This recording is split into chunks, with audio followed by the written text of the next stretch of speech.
Hey Libra, salamat sa pagbabalik. Ito po ang ating Sun, Moon, Rising Sign and Venus General Reading para sa sign ng Libra. Kunin nyo lang po kung ano yung nakarelate kayo. Tapon nyo yung hindi, okay lang yan. Maaaring ang susunod na reading ang siyang makakarelate tayo. Ngunit naniniwala ako na meron tayong mapupulot dito, lalo na yung sa oracle card sa dulo. At meron din po itong extended reading. Punta lang naman po kayo sa Instagram, follow me, and then comment Libra, at i-DM ko po sa inyo ang pagpapatuloy ng reading na ito. May delay, may happiness, temptation, at may delay. Yan ang energies, main energies ng cards na yan. May kaligayahan, yung iba sa inyo maaaring ikakasal. Mahanap ang tunay na pagpapatibok sa puso. Maaaring hindi yun romantic, pwedeng isang passion. Alam mo, kanina meron akong take 1 ng reading na to. Tapos, pinutol ko kasi ito pa lang yung lumalabas. Lumabas din to. So, gusto niya talaga magpakita sa'yo. Ito yung lumabas. Pinutol ko kasi nag-ingay yung cellphone ko. Tapos, meron akong kailangang sagutin na mensahe. So, inulit ko na lang. Retake ba? Pero, ito yung lumabas sa unang reading. So, gusto niya talagang ipakita sa'yo ang mensahe na ito. Ito ay isang bagay na enerhiya to ng uncertainty, mystery. Yung iba sa inyo na de-depress, pero I don't feel like, hindi yun yung napipick up ko na energy. Siguro isang tao lang ganyan, nade-depress. Maaaring depression dahil hindi walang kaliwanagan kung ano ang gagawin sa buhay, o maaaring parang imposter syndrome. Kumbaga nabigyan ka ng isang magandang pagkakataon, no? Pero nakinakabahan ka at yung todo nervous nervous breakdown na ibinigay sa'yo na isang major role na maganda, na sobrang nakakilig, parang over the moon ka, na tuwang-tuwa ka dun sa binigay sa'yo na oportunidad, at sobrang saya, elated ang puso mo. Ngunit merong mga bagay na kaakibat nun na hindi ka sure. May mga bagay na kaakibat nun na sobrang pa sa'yo, vague pa para sa'yo. At dahil dun, ito ang moon card, maaaring wala, kailangan mo ng gabay, nangangailangan ng gabay at wala kang gabay. Parang madilim ang lahat sa'yo, hindi malinaw. So yun nga, maaaring imposter syndrome, pero pwede din na pagtataguyod ng pamilya. Maaaring iba sa inyo na buntis, or merong you will bring something to life this October. Libra season pa naman din. Happy birthday, Libra. Libra season pa naman din, a period of creation, a period of beauty, a period of peace. So yung iba sa inyo maaaring pinurso na kung ano yung makapagbigay sa kanya ng peace of mind. Subalit sa pagpupurso niya ng peace of mind na yun, may kapalit. Hindi mo masabi, at hindi ko rin tingin ko hindi din yun something negative. It's more of hindi ka sure kasi kung ano yung dulot nun, ano yung consequences nun, ano yung pwedeng maging repercussion kung meron kang pipiliin na isang bagay. Maaari magtatayo ng business, magiging self-employed na, magiging freelancer. Iba naman sa inyo, tatanggap ng ibang role, na malaking role. Let's say dati, say social media manager ka, tapos na-promote ka.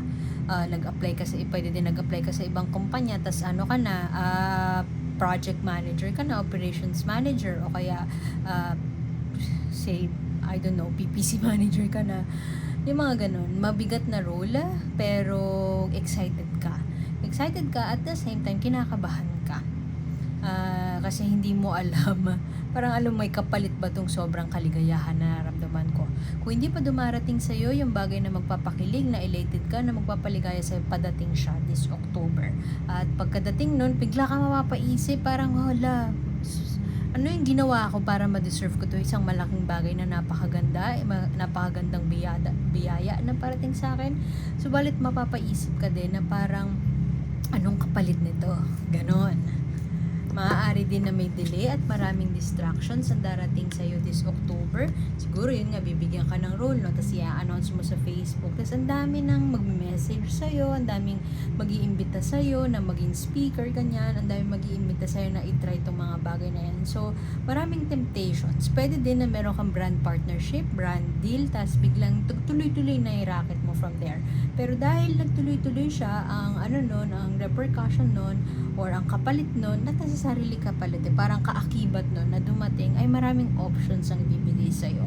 Nasa period ka ng paggawa, pagpunta sa bagong direksyon, pag-explore, adventure, maaari, ngunit kasama ng adventure na ito ay maraming options din.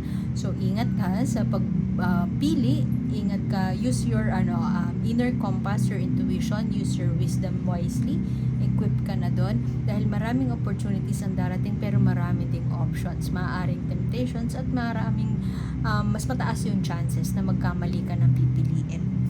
Meron ding halimbawa, mabibigyan ka ng options ng opportunities pero hindi ito talaga yung gusto mo. So meron ka ng big goal pero yung big goal na yun hindi ka sure kung dapat nga bang i-goal mo yun kasi parang dinidirect ka o parang inaano ka, nisi-steer away ka ni universe palayo dun sa pinapangarap mo talaga. Merong mga bagay na parang sabi ni universe sa'yo, ito ang para sa'yo ngayon, i-take mo to, pero ikaw, hindi yan yung gusto ko, meron ako ibang gusto. So ngayon, maaaring napapaisip ka, doon nang gagaling yung parang walang kasiguraduhan, kaba, takot, maaari, pangamba na ano ba yung path na iti-take ko talaga. Pero itong card na to, ayan, meron looming danger sa likod niya. Hindi ka sure kung ano yan, maaaring isa doon sa mga opportunities na ino-offer sa'yo. Alam mo yun, halimbawa, naging viral ka, naging influencer ka, no? Sumikat ka. Tapos biglang ang daming offer sa'yo kaliwat kanan. Ngayon, hindi mo alam kung alin na doon yung tama, yung scam o ano man. Pero meron kang trusty fox here na guiding you throughout the way. Maaaring meron kang kaibigan na totally different ang opinion para sa'yo. Maaaring mensahe ni universe na hanapin mo yung tao na yun, na guide mo habang tinatraverse mo itong big offer, big ticket offer na bibigay sa'yo ni universe. Merong bagay na nakakatuwa, nakakakilog na darating sa'yo. Ngunit ang trade-off nun, may trade-off siya. Authority, Emperor. Ngayon, tingin ko ang mensahe dito, sino talaga yung Emperor? Sino yung authority sa buhay mo ngayon? Is it other people? Yung manager mo ba? Manager mo as in talent manager, yung talent manager mo ba? O ikaw mismo? May tsansa na mabuyo ka ng maraming mga tao sa paligid mo at dalhin ka sa impluwensyahan ka sa mga bagay na hindi mo naman talaga gusto. So ingat ka sa mga ingat ka sa mga pagkakataon na binubulungan ka ng ibang tao. Pwede din na I can't help but think yung si Mommy Divine Mommy Divine ni Sarah G, maaaring meron tao, yung talent manager mo nga sa paligid mo, impluwensyahan ka na magdesisyon sa isang bagay na labag sa kalooban mo. Hindi ko sinasabi na suwayin mo yung tao na yun, pero trust your own judgment, trust your own measure of success para makadiscover ka ng path na para talaga sa'yo. Kasi maaaring sa panahon ngayon na mabigyan ka ng maraming opportunities, no? Maaaring sa sobrang dami nila, malilito ka na kung sino ka talaga, malilito ka kung ano talaga yung gusto mo. At sobrang madilim ang path at maguguluhan ka sa mga ano ba talaga ang dapat mong tahakin. Pero overall, merong isang bagay na makapagpapaligaya sa'yo. Maaaring marriage nga to, maaaring kasal, o maaaring marriage dun sa craft mo, marriage dun sa career mo, nag-sign ka ng big contract to whatever, at tingin mo dun ka na patungo. Ngayon, biglang mapapaisip ka one of those days na after mo i-sign yung contract, mapapaisip ka, ito ba talaga yung para sa akin? So, ito naman, Four of Pentacles, ano to eh, pangunguripot. Pangunguripot. O pwede din kasi na may pera na involved yung bagay, yung high ticket, big ticket offer na papasukin mo. So kung halimbawa, bigyan ka ng malaking project at may malaking pera na involved doon, ingat ka na wawaldasin mo yung pera at maput to waste siya bago pa man mag-umpisa yung project. Pwede din na ang mensahe nitong emperor na to ay huwag mong kalilimutan to stand your ground. Hindi to 7 of Wands, pero yung napipick up ko na energy sa kanya, lalo na under siya ng 8 of Wands, maaaring ano siya, delay. Siya ang magiging cause of delay. Yung lack of confidence mo to stand your ground, lack of confidence and trust sa sarili na ito ang gusto kong mangyari sa karera ko, ito ang dapat nating sundin. O pwede din lang, ito ang gusto kong mangyari sa buhay ko. Sino ka, kung halimbawa relationship nito, partnership, wedding, whatever.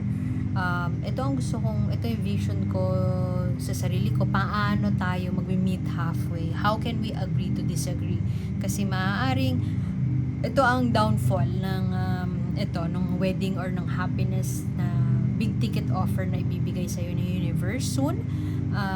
Itong presence ng energy na ito ng emperor, authority, experience, wisdom.